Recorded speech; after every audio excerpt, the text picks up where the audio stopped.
What's going on, everyone? Welcome back. Today we've got our Week 11 NFL game picks, outright versus the spread, along with our locks of the week. So make sure to tune in. If you enjoy, hit that like button, subscribe, give us a follow on Twitter at AllDayPigskin to continue interacting with us there. And let us hear in the comment section. Do you agree, disagree, along with any other questions you guys might have? We will do our best to answer them all. But with that being said, let's get right into it. And before going into our breakdowns, I do want to highlight OddsJam once again because it continues to be the place that I use for all of my NFL betting research. And the great thing is, it doesn't only include NFL, but pretty much every other sport as well. For all of your line shopping, to comparison of sports books, to just getting plain and simple the best odds out there to maximize your profits, OddsJam has it all. And in addition, whether you are a new or experienced bettor, take advantage of OddsJam betting tools like their positive EV tool, which shows you line discrepancies so you get the best odds, or their arbitrage tool so you get equal and opposite bets for a risk-free return. Link will be in description, so make sure to check them out. But with that being said, let's get into it. Now, we begin with a quick recap of Thursday night where we had the Patriots absolutely obliterate the Atlanta Falcons 25-0. In fact, we got that game completely correct. We said if there's a blowout one way or the other, it would be the Patriots. We think the Falcons were, just way too injury riddled at that point in time. The Patriots defense would probably flex its muscles, force numerous turnovers. That's exactly the way that thing played out. Mac Jones didn't have to do too much. The rushing attack kind of whittled down the game. And that's all she wrote. We got it right on outright. We got it right on the spread. So we start out the week 2-0. But looking at our Sunday games, let's start with the Colts at the Buffalo Bills. The Colts 5-5 after beating the Jaguars. The Bills 6-3 after obliterating the Jets. A pretty important game here, especially for the Colts, who have kind of, gotten themselves to 500. Playing some pretty good football as of late, and a lot of it has to do with that rushing attack, which is absolutely scary. Jonathan Taylor just absolutely imposing his will on opposing defenses. And then Carson Wentz in that game manager role, that's when he's seemingly his best. Now, to be fair, it's probably going to have to be a lot more so on the shoulders of Wentz here, which is why the Bills are favored. They're also at home, so it makes sense. As far as pass catchers are concerned, I do have more faith in the Bills group, especially with seemingly Stephon Diggs kind of turning it on these last couple of weeks, looking like Stephon Diggs of 2020, kind of adding that oomph to that offense a little bit more so. Cole Beasley a little bit banged up, but they've got options there with Emmanuel Sanders. Whereas, the Indianapolis Colts, other than Jonathan Taylor and Michael Pittman, not too many other reliable options offensively. I think both these defenses are comparable. So to me, it comes down to which quarterback you have more faith in.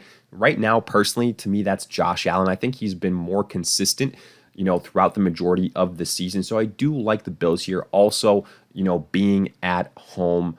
So I give them the advantage. However, the spread, the Bills are at -7. To me, that's a little bit of a large number. I think the Colts, they're a little bit maybe better than their record suggests, and these last couple of wins kind of, back that up. I think they're a solid team defensively, and I think with Jonathan Taylor kind of getting into this role where he is the workhorse and the offense goes through him to kind of take off that pressure from Carson Wentz, I think the Colts can stay in this game and make it competitive. So for that reason, I actually will be taking the Colts on the spread. Moving on, though, we have the Washington football team at the Carolina Panthers. Both these teams coming off huge victories. Washington 3-6 after beating the Bucs, pretty much leading from start to finish. While the Panthers 5-5 after beating the Cardinals. Now, to be fair, that was without Kyler Murray, DeAndre Hopkins, so not quite the same Arizona Cardinals side. But either way, the Panthers, they were without Sam Darnold. The big story for Carolina, Cam Newton in his return to Carolina, 2 touchdowns, got some other plays in as well. And now heading into Week 11, he will be the starter for the Panthers yet again. So obviously big news, the opponent Washington. That's also of significance. Ron Rivera returning to Carolina there. If there's any coach in the NFL that knows Cam better, than, maybe the Panthers head coaches, it would be Ron Rivera. Because he pretty much grew up with Cam Newton in Carolina previously. And for that reason, even though the Panthers are favored here on the spread at -3, I think Washington can kind of give them a run for their money. Now, don't get me wrong, I really don't believe in Taylor Heineke. The Panthers defense is a pretty stingy unit, and I think they can kind of stop the run and put it on Heineke's shoulders. And in those situations, again, I do want to highlight, I don't trust Heinicke. He hasn't been consistent. And for that reason, I do give the slight edge to the Panthers. But at the same time, Carolina just kind of putting it all on the shoulders of Cam Newton. Now, we'll see how much he is able to pick up offensively, because this isn't necessarily the same offense that was run when Ron Rivera and Cam Newton were there in Carolina. You've got a new head coach, new offensive coordinator, Joe Brady. So a lot of things to watch here. I am going to go with the Panthers. I think this will be a low-scoring affair. More so here, I like the Panthers primarily because of their defense and, just being able to potentially cause some turnovers, keep the Panthers in the game, and ultimately kind of give them the advantage that way. But I will say on the spread, it's kind of low, -3. I do realize that. But I think, like I said before, this is a close game. Ron Rivera arguably knows Cam Newton better than anyone else in the NFL. And that means he knows what Cam can do well, but more importantly, he knows what Cam Newton struggles with. So I think Washington will actually come into this game with a pretty good game plan. And for that reason, I am going to get a little bit frisky and take Washington on the spread. Afterwards, we've got the Ravens at the Chicago Bears. Now, the Bears are underdogs here. They're coming out of the bye week. The Ravens are coming off a bad loss to the Miami Dolphins. As far as the records are concerned, Ravens 6-3, Bears 3-6. I would say this is one game you have to track as we just approach kickoff, because Lamar Jackson added back to the injury report with an illness. Now, my guess is that he would play, but if for some reason he doesn't, this game, I think, gets completely flipped kind of on its head, and I think you should favor the Bears. I don't trust the Ravens without Lamar Jackson one bit, and even though the Bears are banged up defensively, without Lamar Jackson, the rushing attack isn't going to be as good. Marquise Brown also banged up. He's not going to play. Those are huge, huge losses for the Ravens. And again, if Lamar Jackson doesn't play, I'm actually going to ride with the Chicago Bears. But at the end of the day, I do think Lamar Jackson suits up. And if he does, I will take the Baltimore Ravens outright. I think with Lamar Jackson, he's just too difficult to stop. Like I said before, the Bears defense banged up. Khalil Mack, IR, Akeem Hicks, Trevathan. So a lot of big names defensively there that are probably going to be missing for Chicago. I like the Baltimore Ravens, but if it's no Lamar Jackson, then I would go with the Bears, who probably will still be slight underdogs outright and on the spread. The spread right now for the Bears +6. If Lamar Jackson plays, I will go with the Baltimore Ravens to cover the spread and to win outright. Then we have the Detroit Lions at the Cleveland Browns. The Lions coming off a tie versus the Steelers, so they're technically 0-8-1. The Browns 5-5 after getting absolutely obliterated by the New England Patriots. Big news here is Jared Goff probably not going to play, so Tim Boyle going to be the starter for the Detroit Lions. An offense that was already anemic, now with a backup quarterback in Cleveland on their own, potentially bad weather. I think this is going to be another loss for the Detroit Lions here, folks. Even though the Browns obviously have their issues, as we saw last week versus the Patriots, when the rushing attack can't carry the team and when they go down big, clearly Baker Mayfield is still hurt. When he has to throw the football, like 30 plus times, that spells disaster for Cleveland. But I don't think that'll be the case here. Nick Chubb is expected to return, and I think the Browns can run all over the Detroit Lions. Give me the Cleveland Browns. to win this game at home on the spread. One of the higher spreads of the week, minus 12.5 for Cleveland. And honestly, I have to lean that way as well. Without Jared Goff, I just don't know what to expect from this Lions defense. I don't think it'll be, or I should say Lions offense, I don't think it'll be any better. And Nick Chubb returning, that's a huge, huge win for the Cleveland Browns. I think Cleveland can go ahead and jump out to a lead and then just kind of wear down the Lions defensively with that rush. Baker Mayfield not having to do all that much. That's been the recipe for success for the Browns in their big wins so far this season. And it's shaping up to be one of those game scripts here. So for that reason, give me the Browns outright and even for them to cover that big number at minus 12.5. Then we go to the 49ers at the Jacksonville Jaguars. The 49ers 4-5, huge win versus the LA Rams. The last couple of weeks, they have really turned it on. The Jaguars 2-7, tough loss versus the Colts. And, I don't think it's going to get any easier here. Seemingly, the 49ers have kind of figured something out here as of late. The Jaguars aren't exactly the toughest opponent in the NFL. Now, for what it's worth, the 49ers are expected to be without leading rusher Elijah Mitchell. So enter Jeff Wilson. But honestly, versus this Jaguars defense, I don't think it'll matter all that much. Jeff Wilson last season, late in the year, he had a lot of success versus opposing defenses. The 49ers know how to use him. The coaches are familiar with him. I think he will be just fine. He knows the offense. Jimmy Garoppolo, Deebo Samuel doing great. George Kittle back. So the 49ers offensively kind of, clicking on the majority of cylinders, while the Jaguars, other than James Robinson and Dan Arnold offensively, there's not much to write home about. Trevor Lawrence has been inconsistent. Even with this game at home and the Jaguars, having a nice win versus the Bills a couple of weeks ago, I'm going with the 49ers here to win this game. I think the spread should be higher. The Jags are only at plus 6.5, so give me the 49ers to cover there as well. Then we've got the Green Bay Packers at the Minnesota Vikings. Nice NFC North divisional clash. Packers 8-2. After beating the Seahawks, the Vikings 4-5 after beating the Chargers. Both really nice victories. The Packers defense as of late has kind of turned it on. We'll see if that continues here versus the Vikings, who do have the offensive firepower and in fact are kind of a trendy upset pick this week.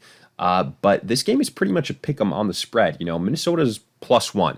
So my advice would be, if you like the Packers, just pick them on the spread as well. If you like the Vikings outright, pick them on the spread as well. Whatever the case might be. And even though the Vikings have, under Zimmer, a good record at home as underdogs in terms of covering the spread, this is pretty much, again, a pick 'em. So you have to feel comfortable about the Vikings winning outright, which I don't. Aaron Rodgers is back, and even though Aaron Jones will miss this week, A.J. Dillon to me is pretty much a one-for-one replacement to Aaron Jones. Devontae Adams still there. The Packers defense playing well.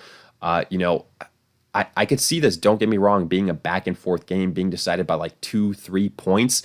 But at the end of the day, I have to give the edge to the Green Bay Packers. I just trust Aaron Rodgers more so than I do Kirk Cousins. I trust the Packers defense right now a little bit more so than that of the Minnesota Vikings, even though I think this will probably be a higher scoring game than what we saw from the Packers last week. But all in all, it comes to Aaron Rodgers versus Kirk Cousins. And even though the Packers offense wasn't all that great last week, to me, they're a much better team than what we saw last week offensively especially. So give me the Packers here to get a narrow victory. But, if the spread was higher, if it was Minnesota +3, +4, something like that, okay, I'd take the Vikings on the spread. But here, you got to go with whoever you think wins on the money line. To me, that's the Packers. So give me Green Bay on both fronts. Then moving on, we've got the Dolphins at the Jets. The Dolphins 3-7, obviously huge win versus the Ravens. Not a lot of people saw that coming. The Jets 2-7, getting absolutely waxed by the Bills.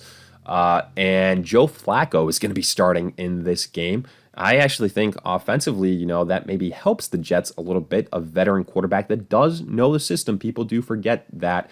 Corey Davis, Jamison Crowder, all those guys, I think, get a little bit of a boost, but at the end of the day, I think the Dolphins are the more consistent team. Tua in a nice positive matchup. I do like the Dolphins defense a little bit more so than that of the Jets defense. Give me the Dolphins to win this game. I think Joe Flacco maybe keeps it close to begin with, but at the end of the day, the Dolphins pull away some potentially bad turnovers like we've seen from Joe Flacco in years past. Right now, as far as this game is concerned, the Jets are at +3.5. To me, that spread should be higher, so give me the Dolphins, as inconsistent as they have been this season, to beat the Jets.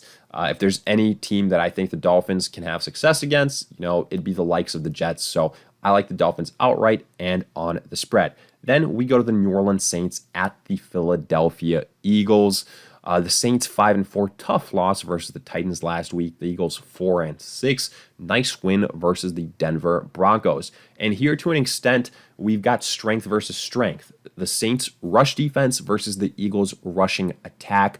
The last couple of games with Miles Sanders out, who, by the way, is expected to return in this game, the Eagles have done a tremendous job rushing the football. We'll see if that translates when Sanders returns. But, Howard, Boston Scott, they've been tremendously successful these last couple of weeks, and it's been why the Eagles have been in games and they've been getting victories. But the Saints defense, folks, it is a stingy one, and I think it's going to kind of shut down a lot of aspects of this rushing attack and put it on the shoulders of Jalen Hurts. And even though I think Hurts is the best quarterback in this matchup because I don't believe in Simeon, I think the Saints defensively should hold the advantage in this game. Now, the Saints will be without Alvin Kamara, but as long as Simeon kind of plays the way he's played so far these last couple of weeks, to me, the Saints should be able to get this victory. Mark Ingram can fill in for Alvin Kamara in the short term. The Eagles defense doesn't scare me.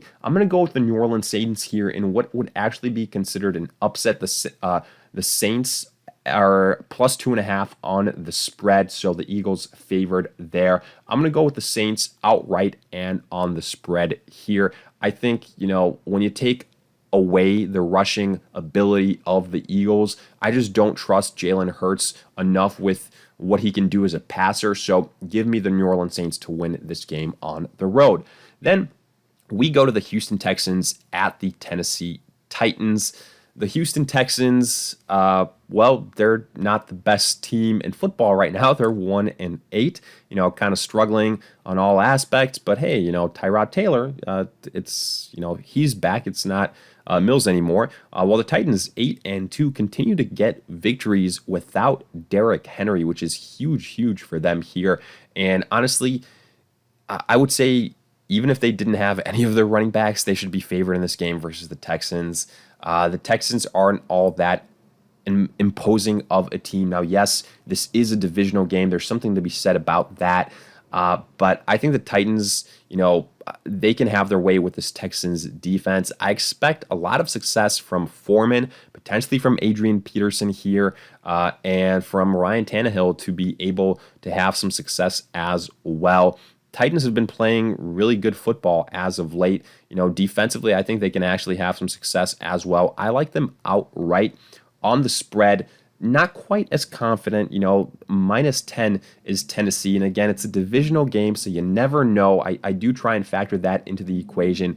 But I have to go here with the Tennessee Titans. Anytime you're facing an opponent, which I think struggles immensely defensively, is rather, inconsistent offensively and kind of one-dimensional with Brendan Cooks, and you can take him out of the equation, I think the Titans end up being the favorite team 10 times out of 10. So give me Tennessee to win outright and cover on the spread. Then we go to the Bengals at the Raiders. The Bengals 5-4 coming off the bye. The Raiders 5-4 as well, getting blitzed by the Kansas City Chiefs. And this is a game where, again, it's pretty much a pick 'em. The Raiders at home are at +1.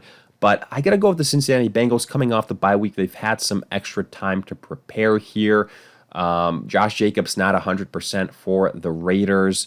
We keep seeing these up and down games from Las Vegas offensively. They need to get Darren Waller involved more so. Like what we saw from Darren Waller in week 1, we need to see from Darren Waller, almost every single week. He's the best weapon on this offense, and the Raiders can't ignore him. They need to get him more involved. I think the Bengals have more reliable pieces with Joe Mixon, with T. Higgins, with Jamar Chase, even Tyler Boyd, and Joe Burrow and Derek Carr. You could argue are kind of on a similar level right now. And I do trust the Bengals defense a little bit more so than that of the Raiders, as crazy as that sounds. So all in all, I'm going to go with the Cincinnati Bengals here to get this victory. I think offensively, they're just more balanced. And for that reason, I do think they should be able to get the W here. So give me them outright and on the spread.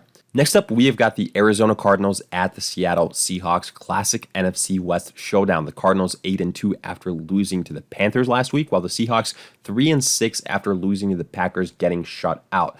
Now, worth mentioning though, at least for the Cardinals, they were without Kyler Murray and DeAndre Hopkins.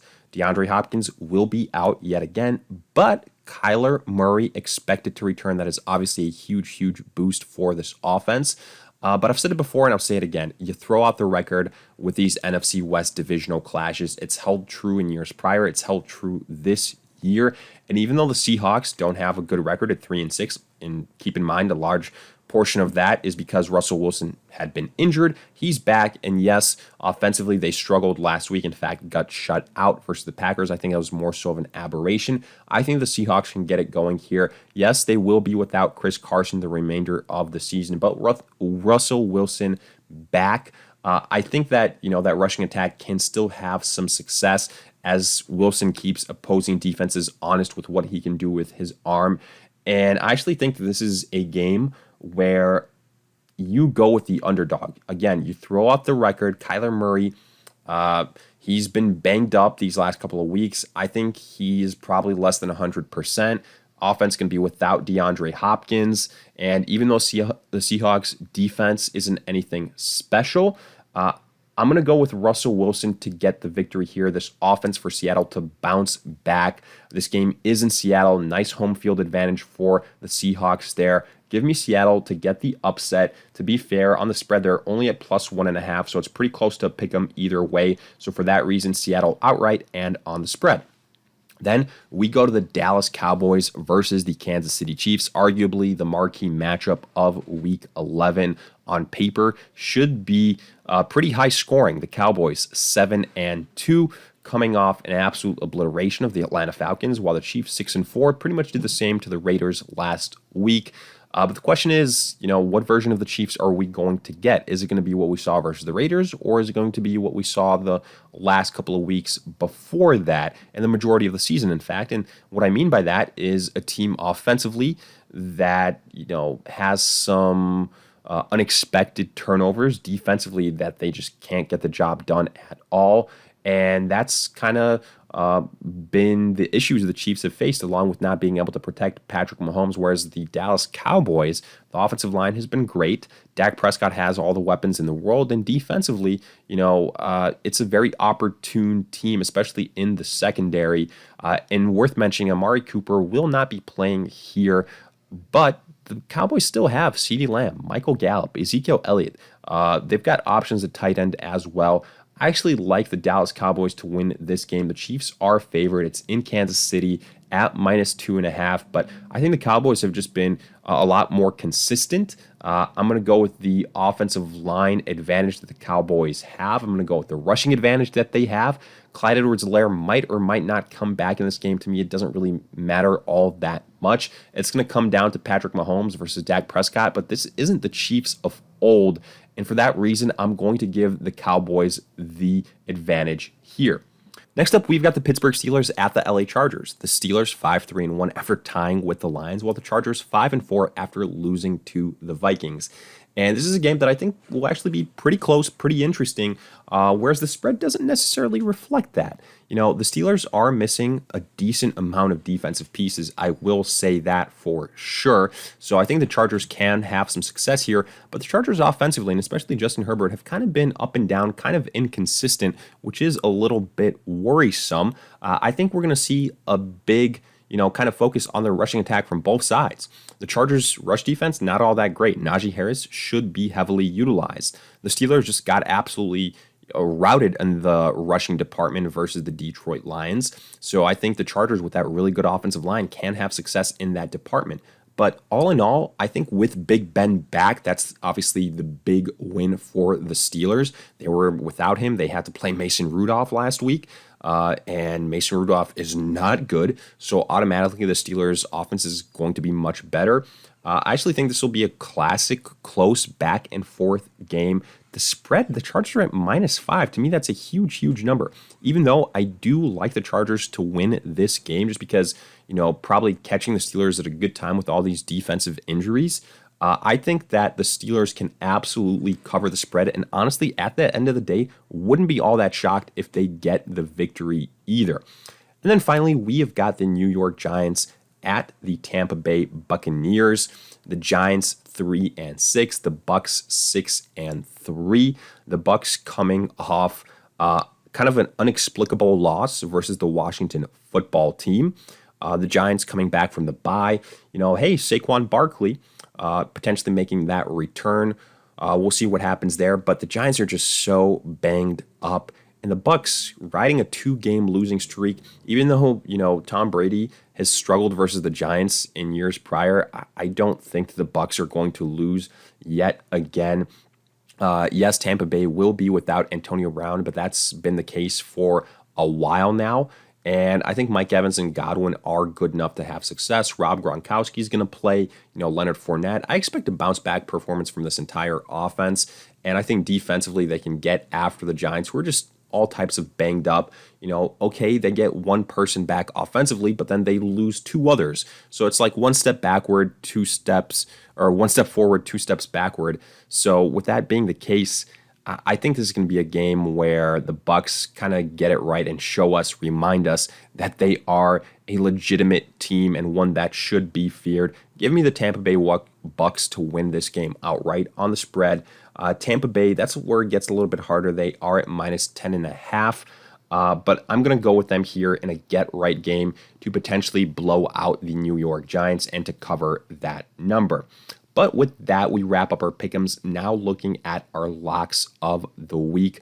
Let's start with the Cleveland Browns versus the Detroit Lions. Without Jared Goff, especially the way this offense has played for Detroit, give me the Cleveland Browns to win this game. I think they have the perfect formula to beat the Lions. Then moving on, 49ers versus the Jaguars. The 49ers have played really good football as of late. Offensively, they've gotten healthy. And even without Elijah Mitchell, they've got Jeff Wilson there. Kittle is there. Debo's doing his thing. I like the 49ers to win this game versus the Jacksonville Jaguars. Then we go to the Houston Texans versus the Tennessee Titans. Give me the Tennessee Titans. Yes, it's a divisional clash, but this is a great, great matchup. I say it pretty often. Anytime you have a team playing the Texans or the Jets or the Jaguars, those are going to be pretty safe bets in terms of being locks of the week. And I think that's the case here for the Tennessee Titans, who do have one of the best records in the NFL without Derrick Henry as of a couple of weeks. And then finally, give me the Bucs versus the New York Giants. I think the Bucs get right. They might not cover on the spread, but at the end of the day, I think the better team will win. I don't think the Bucs are going to go on a 3-game losing streak. I don't think any way that happens. The Giants, even though they get healthy in one department, they are without some other big names, and that's not going to help Daniel Jones when he has to go up versus Brady, Mike Evans, Chris Godwin, etc., etc. So give me the Bucs there.